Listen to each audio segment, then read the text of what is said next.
నేను సువర్ణ. ఇష్టపడేవాళ్ళు వర్ణ అంటుంటారు. అమ్మాయికి తన జీవితంలో ఎన్నో కోరికలు, ఆలోచనలు ఉండొచ్చు. తను మనసు చూసే ప్రపంచం వేరు, తనని చూసే ప్రపంచం వేరు. మా ఇంట్లో నేను, అమ్మ, నాన్న, మావయ్య ఉంటాం. చిన్న కుటుంబం, గౌరవైన కుటుంబం. మా నాన్న చాలా మొండివాడు. నాన్నకి ప్రేమించిన అమ్మాయితో పెళ్లి కాలేదని తన తండ్రి వలన ఇష్టంలేని పెళ్లి, ఇష్టంలేని కాపురం చేస్తున్నానని, ప్రేమలేని మనుషులతో బ్రతుకుతున్నట్టుగా నాతో కాని అమ్మతో కాని ఉంటాడు. అమ్మ అలా కాడు.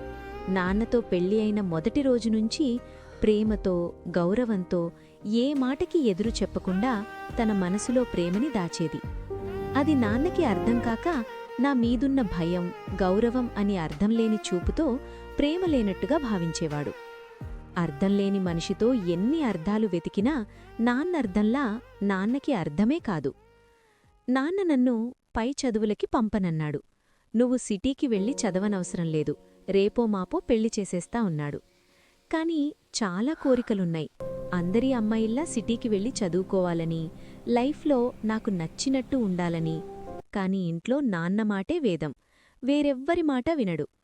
మా మావయ్య ఇంటి దగ్గరే మాతో ఉంటూ పొలం కౌలికిచ్చిన లెక్కలు, వ్యాపార లెక్కలు చూసుకుంటాడు.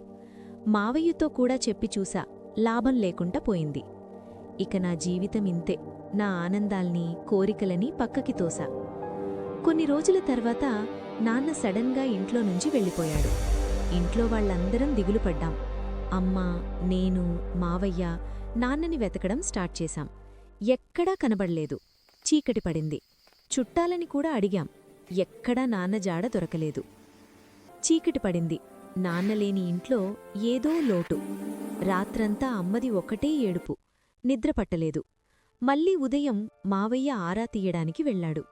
నాన్న దగ్గరి స్నేహితుడి దగ్గరికి వెళ్లి తెలుసుకున్నాడు.